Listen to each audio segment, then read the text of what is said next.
Olá, hoje é sexta-feira, 11 de dezembro de 2020.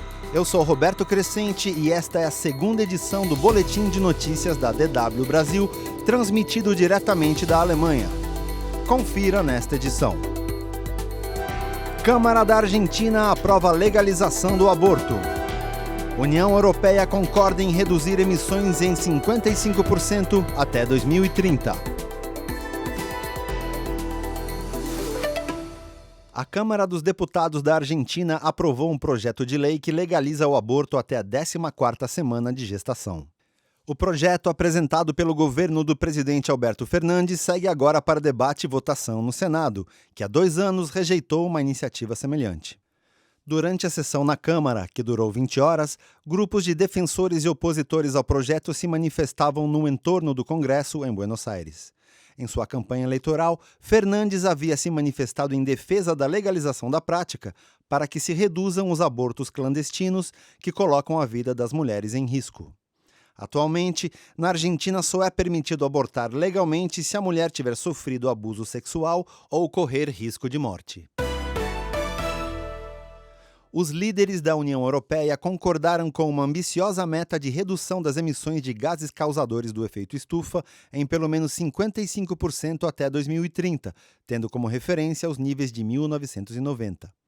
A nova meta, segundo a presidente da Comissão Europeia, Ursula von der Leyen, coloca a Europa em um caminho claro em direção à neutralidade climática em 2050. O acordo foi selado após mais de 10 horas de negociações que se estenderam até as primeiras horas desta sexta-feira. O aumento da meta de redução de 40% para 55% foi proposto pela Comissão Europeia em setembro e encontrou resistência de alguns países da Europa Central dependentes de fontes de energias não renováveis, como a Polônia e a República Tcheca. A Comissão Europeia estima que serão necessários 350 bilhões de euros em investimentos adicionais por ano para promover energias renováveis e a economia no consumo. Os Estados-membros da UE concordaram que a nova meta de 55% deve ser cumprida coletivamente. A Comissão também levará em conta as situações nacionais específicas ao estabelecer as medidas. Apenas no decorrer do próximo ano será apresentado um plano informando as contribuições proporcionais para cada Estado-membro, assim como o valor dos financiamentos. A nova meta de emissões precisa ser aprovada pelo Parlamento Europeu, que vinha pressionando por objetivos ainda mais ambiciosos. Associações de proteção climática e ativistas defendem uma redução de 65% nas emissões até 2030.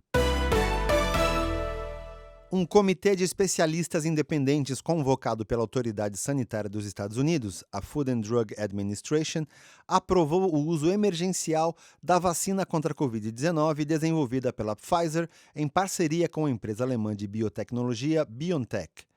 Por ampla maioria, o comitê ouvido pela FDA se mostrou favorável à administração da vacina em todas as pessoas acima de 16 anos, idade considerada pela Pfizer como segura para receber o imunizante.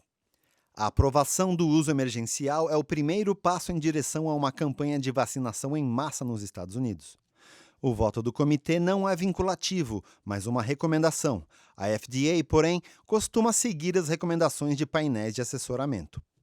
Se a FDA aprovar a vacina, a aplicação do imunizante poderia começar já na próxima semana, segundo o secretário de Saúde dos Estados Unidos, Alex Azar. Em julho, os Estados Unidos acertaram a compra de 100 milhões de doses da vacina da Pfizer. Por se tratar de um imunizante que necessita a aplicação de 2 doses, a quantidade atinge inicialmente 50 milhões de pessoas. O secretário da Saúde garantiu que 20 milhões de americanos poderão ser vacinados até o final deste mês. Os Estados Unidos já acumulam mais de 15 milhões de pessoas infectadas pelo coronavírus e mais de 292 mil mortes em razão da doença desde o início da epidemia no país. O presidente eleito dos Estados Unidos, Joe Biden, e a vice-presidente eleita, Kamala Harris, foram nomeados personalidades do ano pela revista americana Time. Biden, de 78 anos, deverá tomar posse como o 46º presidente dos Estados Unidos em 20 de janeiro, ao lado de sua vice, Kamala Harris, a primeira mulher a assumir o cargo. A capa da revista mostra um retrato de Biden e Harris com o título, abre aspas, Mudando a História dos Estados Unidos, fecha aspas. O editor-chefe da publicação, Edward Felsenthal, disse que ambos foram escolhidos por mudar a história americana, por mostrar que as forças da empatia são maiores do que as fúrias da divisão e por compartilhar uma visão de cura em um mundo de luto. Ele recordou que Harris é a primeira mulher eleita para o cargo, filha de pai jamaicano e de mãe indiana, e considerou a escolha como uma mensagem poderosa num ano de lutas por justiça racial. Felsenthal destacou ainda que a dupla vencedora das eleições obteve o maior número de votos da história, derrotando o presidente Donald Trump por uma diferença de 7 milhões de votos. Ao serem escolhidos para a honraria, Biden e Harris ainda impuseram uma nova derrota a Trump, que também foi um dos finalistas para a personalidade do ano.